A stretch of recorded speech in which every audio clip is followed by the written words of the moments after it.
You know, one of the questions I get a lot is, what do I do if I'm actually in an elevator with somebody that I've been trying to meet? So what I recommend is that you, first of all, turn to that person and introduce yourself and tell them who you are and say, I'd really like to talk to you about whatever it is, and then ask for their business card and ask them if you can follow up. 9 times out of 10 in the elevator is not the best time to start launching into your whole spiel, but it is a great way to at least make a first impression. The first step in really having a crisp, clear communication really starts with understanding who your audience is.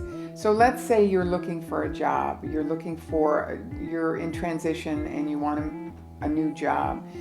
The first thing you look at is, who are the prospective employers? What's the kind of company you'd like to work for?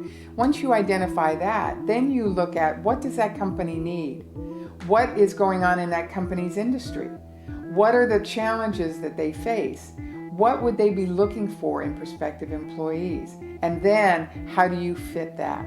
You know, there are a lot of different generations in the workforce today, and I think anyone who's going in looking for a job and they are talking to someone of a different generation, it's really important that you treat them with respect regardless of their age.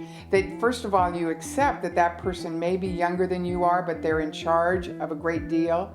And so what you need to be able to do is understand what the difference in age may mean in terms of the way they communicate. There's a lot of information and a lot of research that's being done now that talks about the different communication styles of the different generations. So I think anyone who communicates with a wide range of people, it would be really smart for them to do the research and figure out how to communicate effectively with different generations.